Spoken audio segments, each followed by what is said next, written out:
Pues vamos a dar, vamos a dar comienzo a la creación de este acto electoral, como he comentado al iniciar la sesión, del cierre de campaña de comisiones obreras. Esta sesión se realiza de manera simultánea para los 8 centros de trabajo de Luz en España. Y bueno, pues agradecer la presencia y la participación de todos los que estáis asistiendo a esta sesión. Presentarme, como siempre, soy Francisco San José Sánchez, secretario general Interempresas de Comisiones Obreras. Y bueno, pues me gustaría el poder trasladar una serie de cuestiones, una serie de planteamientos que hagan, yo creo que, pues más fácil la opción, en este caso, de voto y de participación de cara a las elecciones que se van a celebrar este próximo 21 de septiembre. A mí me gustaría comenzar trasladando, yo creo que una pregunta importante respecto a qué nos jugamos los trabajadores y las trabajadoras del bus en estas elecciones sindicales. Y yo creo que más allá de una determinada cuestión, en un elemento concreto relativo a salario, o relativo a jornada, o relativo a pues, algún tipo de acuerdo que se pueda alcanzar, mejor o peor, yo creo que lo que está en juego de verdad en este proceso electoral es el optar por un determinado modelo de relaciones laborales, por optar por un determinado modelo de representación de los trabajadores y de las trabajadoras y por un determinado modelo de trabajar, en este caso. Yo creo que aquí claramente durante la campaña electoral pues se ha visto que hay dos tipos de modelos, ¿no? Yo creo que hay un modelo de cercanía, de sindicalismo de clase que prioriza lo colectivo sobre lo individual y que prioriza sobre todo la acción directa y la participación de los trabajadores y de las trabajadoras. Frente a otro modelo, pues yo creo que dista mucho de tener estos planteamientos y estas premisas que se basan, bueno, pues en determinadas campañas de marketing, en determinadas comunicaciones, sin ningún fundamento, sin ningún contenido y que bueno, trasladan, yo creo que una falsa imagen, una imagen irreal del contexto en el que estamos los trabajadores y las trabajadoras de luz. Cualquier campaña electoral que se precie a diferentes órganos de representatividad, como puede ser pues, a partidos políticos, en este caso a sindicatos, pues, de cualquier tipo, ¿no?, de representatividad, yo creo que tiene que constar sobre todo de tres elementos, ¿no? Un principal como es el balance, un balance de gestión que bueno, pueda haber, se puedan comparar y los trabajadores y trabajadoras pues, puedan analizar y ver cuál ha sido el trabajo desarrollado desde el anterior periodo electoral y cuando depositaron la confianza de sus representantes de los trabajadores y de las trabajadoras, que abarca, bueno, pues desde finales los mediados finales del 2019 hasta el 2023, que se van a realizar unas nuevas elecciones sindicales, un proyecto, ¿no? Un proyecto en el que se pueda hablar, en el que se pueda compartir quiénes son las personas que van a llevar adelante esta acción sindical para los próximos 4 años y esta acción de pelea, de lucha, de negociación, en definitiva, lo que abarca la representación de los trabajadores y de las trabajadoras. Y en último lugar, pues propuestas concretas, ¿no? Propuestas tangibles, propuestas realistas y el modo y la manera de llevarlos a cabo. Yo creo que, sin aventurarme, ¿no?, demasiado, hay cuestiones que son puramente objetivas y son elementos de hemeroteca, ¿no?, en este caso. A día de hoy, y creo ya por las fechas en las que estamos que no se va a producir ninguna más, creo que el único sindicato que ha compartido un balance de gestión con los trabajadores y de las trabajadoras ha sido Comisiones Obreras. Algunos y algunas habrán optado pues por no considerar idóneo el presentar un balance y otros pues, simplemente yo creo que es que no pueden presentar balance porque no han realizado ningún trabajo, ¿no? Más allá que el de criticar, calumniar y en la mayoría de las ocasiones mentir con respecto al trabajo que realizan otros. Y esto también es parte, ¿no?, de la pregunta que yo realizaba al principio de que tenemos que contestarnos de qué modelo queremos, ¿no?, en elegir en estas elecciones sindicales, porque el balance no deja de ser una constatación del trabajo realizado para que cada uno saque sus conclusiones y alguno entenderá que se han hecho mejor las cosas, otros que se han hecho peor y otros que se han hecho regular. Evidentemente, como todo en la vida, nosotros en Comisiones Obreras siempre reconocemos que parte del trabajo realizado, pues en ocasiones se pueden cometer errores, ¿no? Es lo que tiene también el tomar decisiones, ¿no? Cuando uno toma decisiones, pues corre más riesgo siempre de poder equivocarse o acertar en la misma, pero el que no se equivoca nunca es el que no toma ninguna decisión y no participa en nada. Yo creo que dentro de este balance sería mentir o engañarnos el no hacer una clara referencia a lo vivido y lo que ha ocurrido desde el 2019 hasta el 2023. Y han ocurrido una serie de cuestiones que claramente son extraordinarias, ¿no? Y que yo creo contra las que nadie estaba preparado y con las que, bueno, pues ha habido que hacerle frente de la mejor forma posible.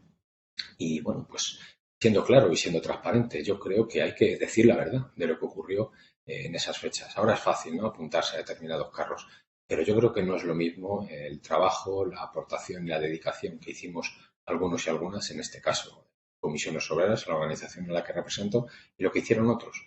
Porque cuando había que dar ejemplo, cuando había que estar del lado de los trabajadores y de las trabajadoras, pues hubo compañeros y compañeras que simplemente de otras organizaciones estuvieron escondidos, no estuvieron del lado de la gente. Y había que decir mensajes duros, pero mensajes que al fin y al cabo eran realistas y que iban enfocados sobre todo a la supervivencia, en este caso, de nuestro sector, de nuestra empresa, de nuestros puestos de trabajo. Porque yo quiero recordar que es lo que pedíamos, ¿no?, en ese momento. En ese momento lo que pedíamos y por lo que nos manifestábamos y nos movilizábamos era por la reclamación de que nuestro sector fuera considerado como estratégico y esencial.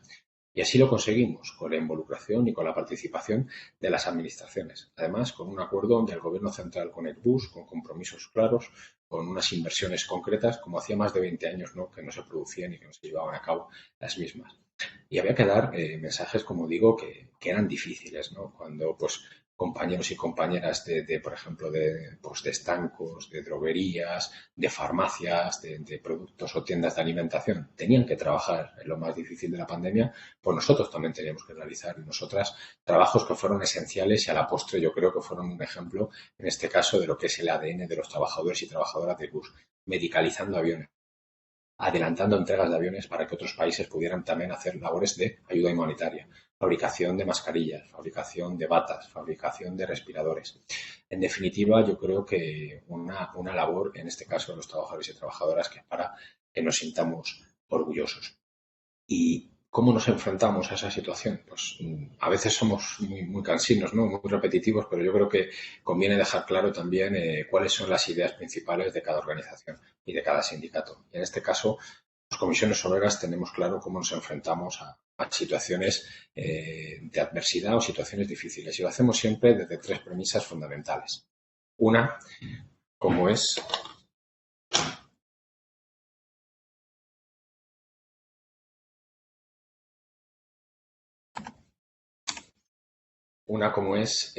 como digo, pues el mantenimiento, la actuación en este caso y la defensa del empleo estable, del empleo de calidad.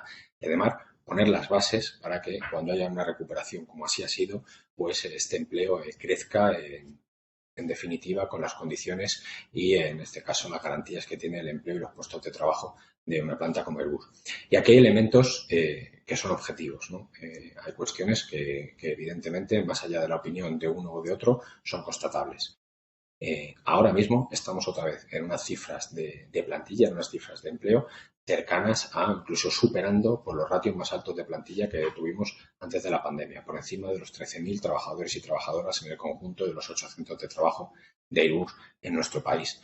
Más de 1.000 contrataciones indefinidas, es decir, compañeros y compañeras que antes de la reforma laboral acordada por comisiones obreras y UGT también en este caso, y después del plan de empleo firmado también por comisiones obreras, pasaron a tener un contrato que antes era eventual por circunstancias de la producción o por obra y servicio, tener un contrato indefinido. Como digo, estos elementos además son constatables porque a día de hoy se están produciendo contrataciones en los 8 centros de trabajo de Airbus en España, tanto en las áreas técnicas como en las áreas de taller. La segunda prioridad con la que nosotros afrontamos las adversidades es garantizar el futuro. Y el futuro se garantiza con planes y visiones industriales. Y también quiero poner de manifiesto que a día de hoy las dos únicas organizaciones sindicales, en este caso, que presentaron una propuesta que también es pública y ahí está en la hemeroteca con respecto a un futuro industrial, fueron comisiones obreras y UGT. Y además conseguimos, como he dicho al principio de mi intervención, que la Administración firmara unos acuerdos de colaboración con Airbus y unos compromisos con respecto a productos nuestros, la mayoría en el campo de defensa, pero también en el conjunto de las divisiones que han garantizado y van a garantizar el futuro industrial en este país, con un acuerdo llamado Visión 2030. Además, aquí me quiero parar un momento para dar alguna pincelada. Yo creo que hay que ser positivo y hay que ser optimistas porque muy probablemente vamos a asistir a un periodo, a un ciclo productivo en el que yo creo que hace más de 20 años que no lo vivíamos, en el que todas las unidades de negocio van a crecer y van a coincidir en el mismo tiempo pues esta situación de crecimiento. Normalmente, o en el pasado, lo que ocurría era que cuando la división comercial tenía pues algún problema o algún problemilla a nivel laboral o a nivel de productos, la división de defensa iba mejor y viceversa. Cuando la división de defensa iba un poquito peor, la división comercial iba mejor. Y ahora yo creo que van a coincidir en el tiempo tanto el área de satélites como el área de helicópteros, como el área de defensa, como el área comercial, van a tener una situación de crecimiento.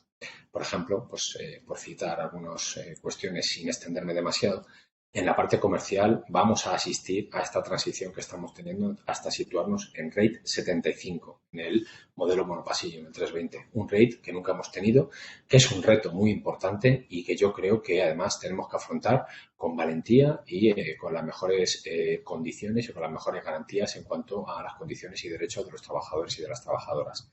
El aumento progresivo también en la cadencia de los aviones de doble pasillo, tanto del 330 como del 350, y bueno, pues la futura inversión y la futura asignación de cargas y paquetes de trabajo contantes y sonantes para que nos entendamos todos con respecto al avión cero emisiones y muy probablemente el futuro desarrollo del avión monopasillo que sustituirá o irá a avanzar con respecto al 320. En el área de defensa y espacio, los grandes programas de cooperación internacional ya se está viendo su traslación y materialización en carga de trabajo concreta, en horas concretas y en contrataciones concretas, como son FCAS y Eurodrone, pero sin olvidar, bueno, pues otra serie de programas que ya teníamos y que estamos avanzando en los mismos de manera muy positiva. Todo lo relacionado con MRO, lo relacionado con el MRTT y lo más que previsible también versión NEO del MRTT, el contrato con la India, con el C295 y también tenemos bueno, pues una dura pugna en la que estamos apretando, permitirme la expresión, a las administraciones para que se materialicen campañas de exportación de la A400M. También recientemente en el Consejo de Ministros se aprobó por parte del Gobierno de España la compra también de los aviones 295 y también de los 20 Eurofighter en el marco, ¿no?, del programa Halcón, que junto con el programa Cuádrica de Alemania pues nos va a permitir volver a tener una carga de trabajo muy importante y estable tanto en la fabricación y producción del ala del Eurofighter como la apertura nuevamente de la cadena de montaje final de la FAL. En el área de helicópteros ya desde hace un tiempo venimos en una situación extraordinaria en la que también conviene yo creo que hacer un poquito de memoria y en el que cuando no todo el mundo apostaba por un determinado modelo, esta organización sí lo hizo. Y a la postre yo creo pues que se ha visto que acertamos en la misma con una conversión industrial en la que pues priorizaba que la parte española de helicópteros tuviera determinada carga de trabajo concreta, en este caso los conos de cola, así como la producción y fabricación de elementos de montaje final, como son el Tigre Mark III, en el que estamos también participando junto con países del entorno europeo del grupo, y sobre todo, que además estamos pendientes de su inauguración, el hub logístico, que va a ser una atracción de trabajo, de talento y un polo industrial en una zona y un área como es la de Albacete. Además, también quiero señalar que respecto al área espacial, al área de satélites, aunque tenemos ciertas dificultades con respecto a la competitividad, a las tarifas y a los costes, pero sí que a nivel de producción y a nivel de carga de trabajo vamos a tener también un crecimiento importante. Sobre todo, en este caso, bueno, pues con el programa estrella, el Ariane 6, en el que previsiblemente a finales de 2023, primer trimestre de 2024, pues tendremos el wrap-up. Estas dos patas son las que nos permiten, en este caso, afrontar la siguiente cuestión cuando hacemos el orden de prioridades en comisiones obreras. En este caso es el disputar la plusvalía que generamos los trabajadores y trabajadoras a la dirección de la empresa. Y esta plusvalía se disputa porque para nosotros el orden es muy importante. Primero el empleo, después el futuro industrial y después, como digo, el disputar esta plusvalía para mejorar las condiciones de los trabajadores y las. Y yo creo que se tienen que hacer propuestas concretas. propuestas realistas, propuestas además que yo creo que se tienen que abrir camino. Y el ejemplo ha sido pues el acuerdo alcanzado con respecto a la revisión salarial extraordinaria en el mes de abril, en el que además yo creo que hemos demostrado en este caso a las patronales que perfectamente el margen de beneficios que están teniendo se tiene que repercutir en los salarios. No puede ser que solo tengan aumentos en los márgenes de beneficio las empresas sin que se repercuta de manera directa en los salarios. Tenemos que crecer por encima del poder adquisitivo. En este caso sabemos que lo marca o lo mira la inflación. Además, en un contexto en el que hay elementos dentro de lo que marca el índice de precios al consumo que están totalmente descontrolados, como puede ser ahora mismo por los carburantes o el aceite de oliva, ¿no? Por poner ejemplos prácticos. También creemos que se tiene que abordar con seriedad y con garantía, y lo decimos con claridad, reducciones de jornada. Creo que se pueden hacer, creo que se pueden llevar a cabo y además las mismas no tienen por qué repercutir en negativo ni en la productividad ni en la competitividad de nuestro trabajo, de nuestras plantas y de nuestros productos. Quizá no pueda ser o no deba ser de primeras una reducción muy brusca o que pueda suponer pues una bajada de una jornada de 40 horas a 32, pero sí que tenemos que ir de manera paulatina en estos 4 años hacia esas fórmulas, porque además también se puede, porque además no es que sea aconsejable, es que se debe hacer. Yo creo que es una cuestión que además espero y confío en el que por parte de las administraciones, no solo en España, sino también a nivel europeo, pues contemos con el apoyo suficiente en este caso para poder afrontar las mismas. Y también para no engañarnos. Quiero ser claro, quiero ser franco, en esta andadura no podemos ni debemos estar solos. Tenemos que buscar acuerdos, tenemos que buscar alianzas. Desde aquí tiendo la mano a las organizaciones sindicales serias, responsables, con las que además tradicionalmente e históricamente nuestra organización Comisiones Obreras hemos sido capaces de alcanzar acuerdos en el pasado y yo estoy convencido que vamos a ser capaces de alcanzar acuerdos en el futuro. Pero también quiero ser claro y lanzar un mensaje. Es muy difícil ponerse de acuerdo, es muy difícil hablar o es muy difícil intentar cualquier tipo de trabajo con organizaciones que diariamente insultan, que diariamente calumnian, que diariamente mienten. Muy difícil, es muy complicado. Que además yo creo que es un ejemplo práctico y concreto que os emplazo a todos los que estáis participando en esta sesión. Vosotros y vosotras trabajaríais de buen grado con compañeros y compañeras que diariamente os estén insultando, que os estén faltando al respeto, que estén mintiendo. Pues esa es, yo creo que también una de las preguntas que conviene hacerse con respecto al voto que va a haber este próximo 21 de septiembre. Hay organizaciones sindicales con las que el día después de las elecciones no va a hablar nadie, van a estar solas, no van a ser capaces de construir ningún tipo de mayoría, ningún tipo de propuesta, porque además no quieren. Tienen además el que podamos avanzar y el que podamos mejorar en los derechos y en las condiciones. Buscan otras cuestiones. Por eso desde aquí yo quiero lanzar un mensaje de verdad, de cordialidad y un mensaje de entendimiento y un mensaje en el que los trabajadores y las trabajadoras, cuanto más unidos estemos, mejor. Además, yo creo que el ejemplo se ha visto con respecto al acuerdo que alcanzamos con la revisión salarial extraordinaria, en la que las movilizaciones, en el que las asambleas, en el que la participación, en el que la unión sin fisuras de 3 organizaciones que fuimos capaces de alcanzar ese acuerdo fue clave para poder desarrollar el mismo también y alcanzarle, como digo, las mejores condiciones posibles. No puede ser, y yo creo que tenemos que tener presente, cuestiones que ocurrieron en esos días, en esos meses y durante el tiempo que estuvimos negociando, en el que representantes legales de los trabajadores y de las trabajadoras boicotearon las movilizaciones legales convocadas, en este caso por comisiones obreras también y por otras organizaciones, y en la que diariamente se encargaban de intentar desmovilizar e intentar que las mismas no siguieran adelante y que no tuvieran efecto. Yo creo que eso tiene que tener una memoria y una conciencia a todos los trabajadores y trabajadoras cuando acudamos a las urnas el próximo 21. Es una inmoralidad que determinados representantes de los trabajadores y las trabajadoras hicieran actos de esquirolaje, simple y claro. Creo que además hay que poner en contexto determinadas situaciones que parece que si no se explican o no se contestan van calando, ¿no? Como una pequeña gota, ¿no? Hace poco vimos una comunicación de una determinada organización también en la que apelaba, y la verdad es que no lo entendemos muy bien, apelaba a que aquí la gente se pueda jubilar cuando quiera a los 66, a los 67, a los 68, a los 70 años. O sea, sinceramente nos parece una aberración y una barbaridad en el contexto y en la situación en la que estamos. Porque a día de hoy, además, esto no va ni de técnicos ni de talleres, esto va de trabajo. Y esto va de tener las mejores condiciones posibles. Y esto va de que compañeros y compañeras con 65 años que se les garantiza el 100% de la pensión, lo que están dejando es supuesto un hueco para que dos compañeros y compañeras de la calle entren con un contrato indefinido desde el primer día con las mejores condiciones posibles en Airbus.